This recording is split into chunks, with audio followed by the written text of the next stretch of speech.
pasensya na po ha. Parang gusto ko na magpula. ang dami pong nagrally. Nagsiksikan, nagka-traffic, nag-uumapaw, muntik na magka-stampede. Sa dami, napakadami po ng nagrally ngayon. Nagrarally po ang pulahan. Kaya ngayon, ito ang magiging usapin. Labanan po ito ng rally. Shout out sa inyong lahat. Pag-uusapan natin yan. Eto na. Maisog, hinarangan ulit ng truck. At, nako, bawal na mag-rally sa Freedom Park kasi i-renovate. Ay, grabe. Pag-uusapan natin yan. Nako, nandoon pa naman si Tatay Digong. Nandoon na siya. Nako, matindi. Matindi po. So, parang talagang labanan na ito ng rally. Okay? Isipin mo, may permit, binawian ng permit. Bayad na yung may-ari ng lupa, binawi yung kanyang magdemanda na lang daw. Puro gano'n, no? Eto naman, may rally na, may permit na. Binawi yung permit. So sa Freedom Park na lang. Pati Freedom Park bawal na. Wow! Wawawi! Hindi magpulahan na kaya tayo lahat. Sarap buhay doon. Ang sarap ng buhay ng pulahan. Pulahan, ibigin mong tunay. Grabe, ang sarap ng buhay ng mga pulahan. Pag sila nag-rally, rally agad. Pag dito, wala talaga. Naisipin mo, nakailang biyahe na, pa-aeroplano si Tatay Digong. Lakaw! Pambira, tapos kakancel na naman. Yan ha. Pag-uusapan nyo po. At meron po kaming special event bukas.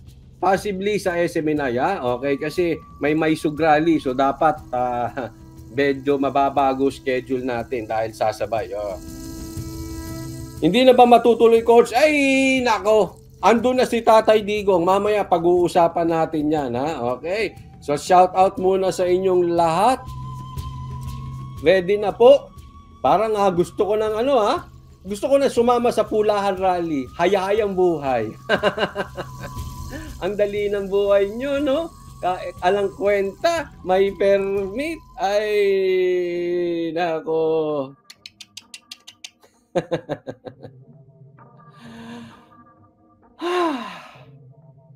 Sarap po. Laking tawa ni Maganda Ate, Ang dami. Well, hindi ko po kayo sinisisi, pero ito po sa akin. Sa susunod, ingat na po sa kakaboto, Prevention is always better than cure. Bago pa mangyari, isipin mo, apakahirap ng dinadanas natin ngayon. Bawal na magpahayag ng saloobin ang mamamayan. Bawal na ang peaceful rally kapag ikaw ay Duterte. Diba? Ang sarap ng buhay nila. Ay, kumbagat sa tao, ubos ang dugo natin.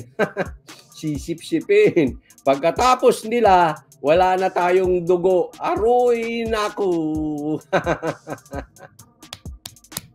KitKat, di na talaga na mabubudol, Coach. Hindi ko po nasisisi yung mga mabubudol. Actually, pinapasalamatan ko kayo dahil nagising kayo sa katotohanan. Ang kasamaang palad lang nito, marami pa rin sa mga kasamahan nyo dati, panatiko, ayaw magising. Pero thank you sa mga nabudol at nagising sila ngayon. Okay? Welcome po kayo dito. Nagpapaalala lang kasi mahirap pong bawiin yung inyong boto. Pag nangyari ulit yan, okay? Kaya ako hindi ko sinisisi kayo Idinidiin ko lang nang sa ganun hindi maulit sa 2025 election, sa 2028 election. Tatandaan nyo po, si Tatay Digong, ang dami niyang kasamahan dati. Ngayon, mapapolitiko, iniwan si Tatay Digong. Mapakaibigan, iniwan si Tatay Digong. Mapa-vlogger, iniwan si Tatay Digong. Kaya mag-iingat po tayo. Huwag tayo basta-basta boboto dun sa tingin natin maganda ang pananalita. Kaya lagi nyo titingnan yung kanilang ugali. At higit sa lahat, tingnan nyo na rin yung asawa. Kasi minsan, pag sablay ang asawa, sasablay ka din dyan. Wala po tayong pinagbibintangan. Tayo po ay nagbibigay lang na suggestion paano tayo boboto sa susunod na eleksyon. Una, resibo. May napatunayan na ba? Hindi pwede magsasalita yan ng salita, pero yung pinapangako niya, hindi pa niya nagagawa dati. Pangalawa, tingnan niyo yung asawa. Kasi napakalaking ano po niyan. Napakalaking impluensya yan sa asawa, especially kung yung iboboto nyo ay may tendency na may pagka-weak, may pagka-under-desire, delikado po yan. Ha? So, iingatan nyo po. Okay? So, wala tayong sisian, nagpapaalala nang hindi maulit yung mali dahil sa ngayon nakikita nyo na ang hirap na dinadanas natin. Sana hindi po maulit yung dinanas natin. Kaya mag-iingat po sa pagtiwala sa mga vloggers. Including kay Coach Oli, huwag kayo basta magtitiwala kay Coach Oli. Kahit sa vloggers, baka mamaya ginagamit lang yung issue, yung inyong views, pero iiwan din kayo sa ere. Ingat po, okay? Hindi po tayo nagmamagaling, kaya nga sabi ko, kahit sa Banateros, kahit kay Coach Oli, huwag kayong magtitiwala. Tingnan ninyo kung talaga po ba sila ay talaga dedicated sa Duterte. Dedicated po ba talaga sila sa bayan? Dedicated po ba talaga sila sa sitwasyon? O for the views lang? Ganon din sa politiko. Kasi tatandaan nyo, maraming politiko dumikit kay Duterte. Nung nawala sa power, iniwan na si Duterte. Ingat din kayo sa politikong ganyan na hindi porket Duterte ngayon, kailangan nyo ng sang-ayunan. Yes, ang ayunan nyo, walang problema, hindi ko sinasabi. Pero, pakinggan nyo rin. Pag tumakbo, mag-isip ka. Ito ba nag-Duterte dahil tatakbo? Diba? Sa mga, kahit politiko, kahit sa mga broadcaster, kahit sino man, titingnan nyo muna. Kasi maraming Duterte, iniwan nga si Duterte. Duterte sila nung panahon ng kalakasan. Nung may pakinabang ang Duterte, nung nawala na sa at sila na may kapangyarihan at umuulan ng kapangyarihan sa kabila, lipat na rin doon. Ingat po tayo doon, ha? Okay? Ulit, hindi ko po kayo sinisisi. Sana lang matuto tayo sa mga susunod nating Wag yung basta galit ka lang sa Duterte nang walang dahilan. Okay? Or basta ka na lang magtitiwala, basta nag-Duterte. Ingat din po yan. Backtrack po kayo. Ano ba sinabi niyan kay Duterte? Yan ba ay talagang kakampihan si Duterte hanggang dulo? O ano lang yan? Pakinabang lang yan. Ngayon may pakinabang ka eh. Pag walang pakinabang, wala ka na, alis ka na dyan. Diba? So iingat lang tayo dyan. Ito po yung post ng DCAR.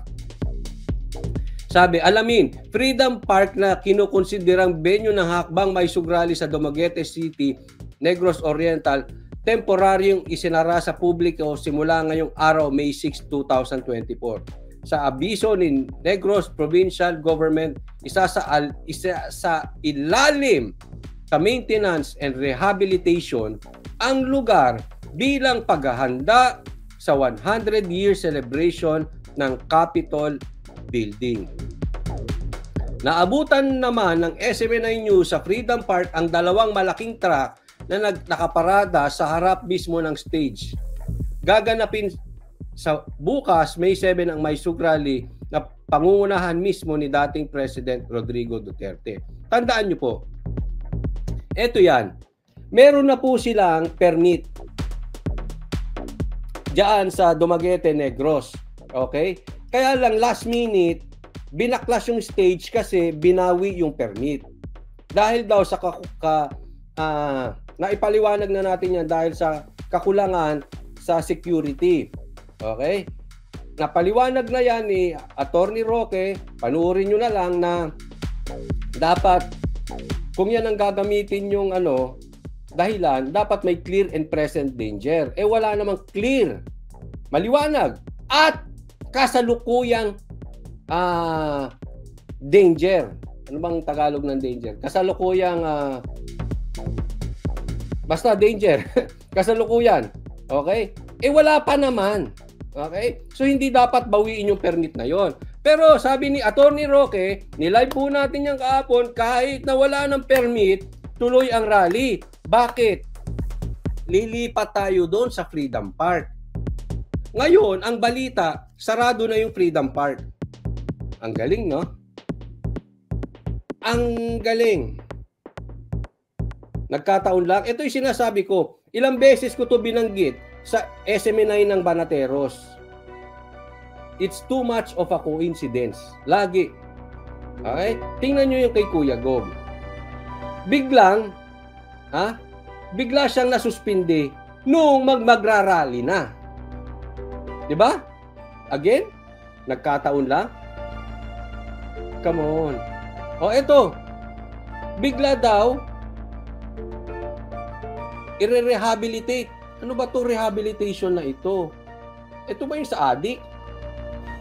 Hindi ba kami addict dito? Will temporarily be closed. Maintenance and rehabilitation purposes. Tama ba?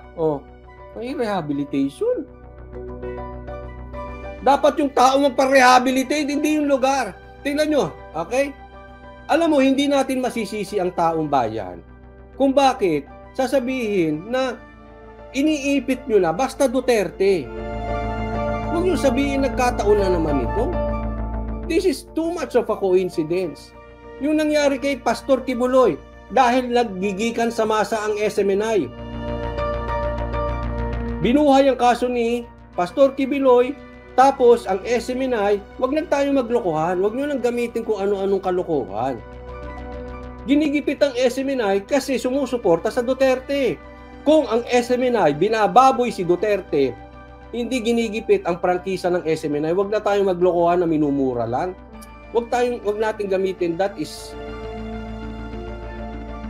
ayoko na, ano na naman masabi ko.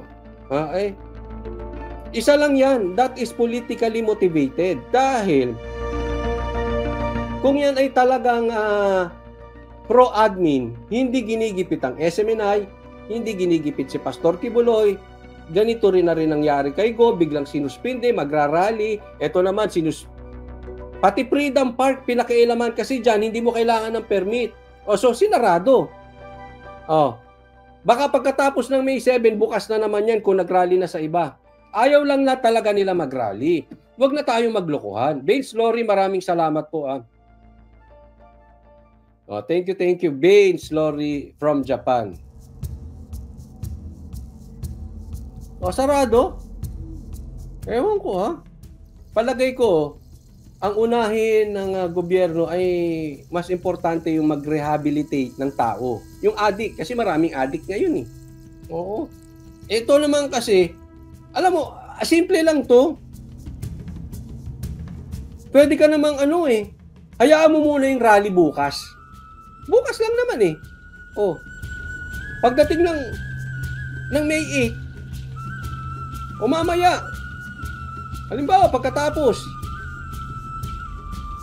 buksan nyo ulit. Diba? Bakit naman chinempo nyo pa na kung kailan may magrarally, saka kayo magre-rehabilitate? Tapos magagalit kayo sa Duterte. Sasabihin nyo, talaga naman kailangan i-rehabilitate to . Kailangan ng maintenance nito. Naman, naglolokohan ba tayo? Palipasin nyo lang isang gabi. Tapos bukas, kung gusto nyo lagyan ng condominium dyan, lagyan nyo ng condominium. Chinempo nyo pa sa araw. Kung gusto nyo ipa-aircon yung buong lugar na yan, park na di aircon, bahala kayo, basta kaya ninyo. Kung anong gusto nyo gawin sa lugar na yan, basta legal, bahala kayo. Chinempo nyo pa doon talaga sa gabi.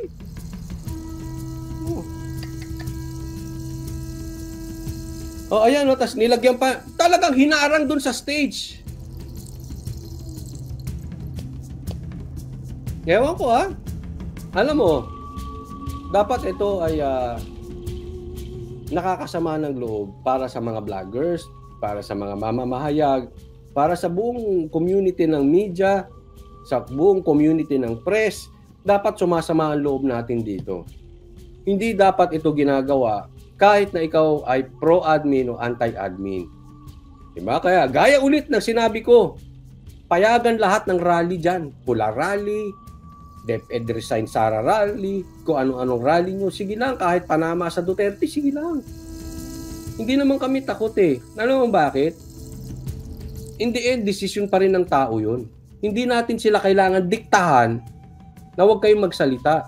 Hindi natin dapat gawing martial law, silent martial law, ito, na hindi sila dapat magsalita. Eh, tingnan mo, wala na, hinarang na yung truck.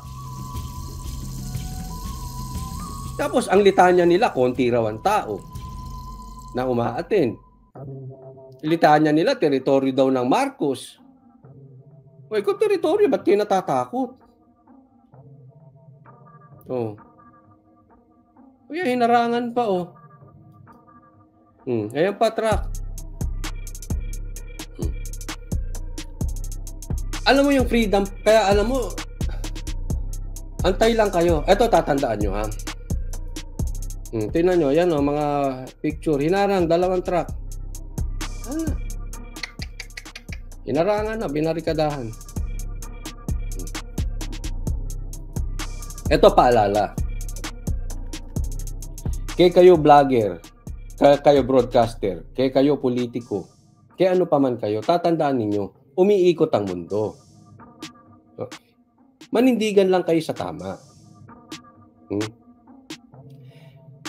Sa kaya nang gagaling yung dilaw na yan? Palagay ko dun sa monitor, nagre-reflect. Anyway,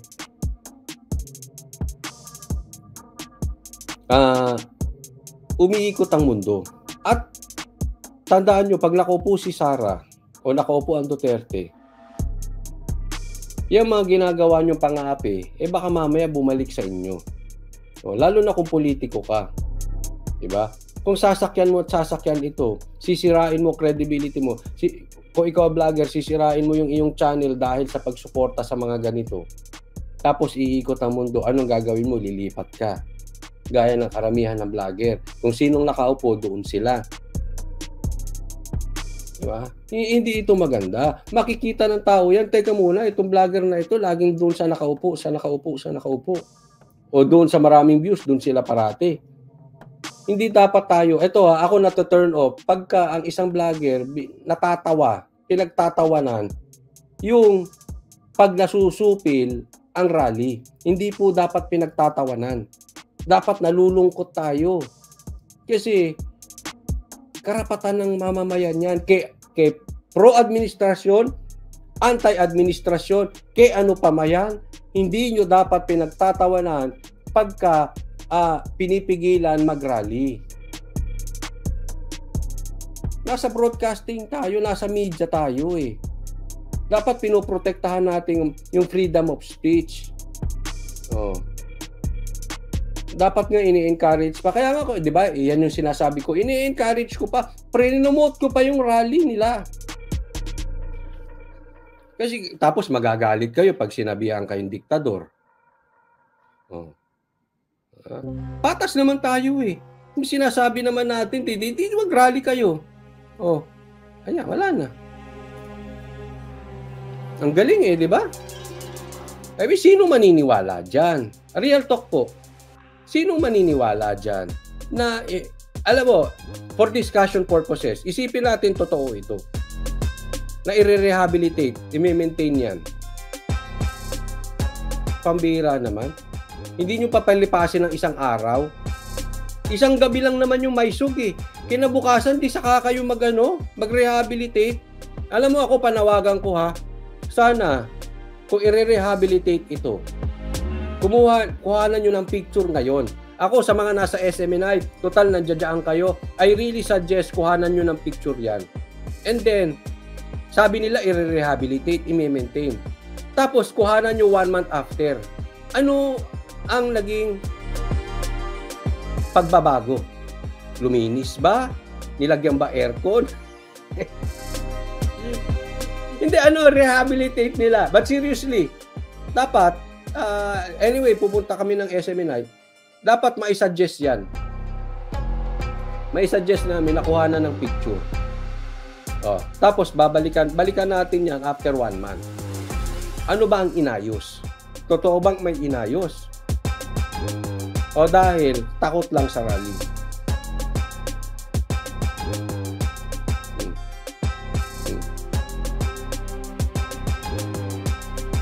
Sabi dito ni Genovia, Coach Oli, subukan mo mag-park towing ka na agad dyan. Oo. Nako.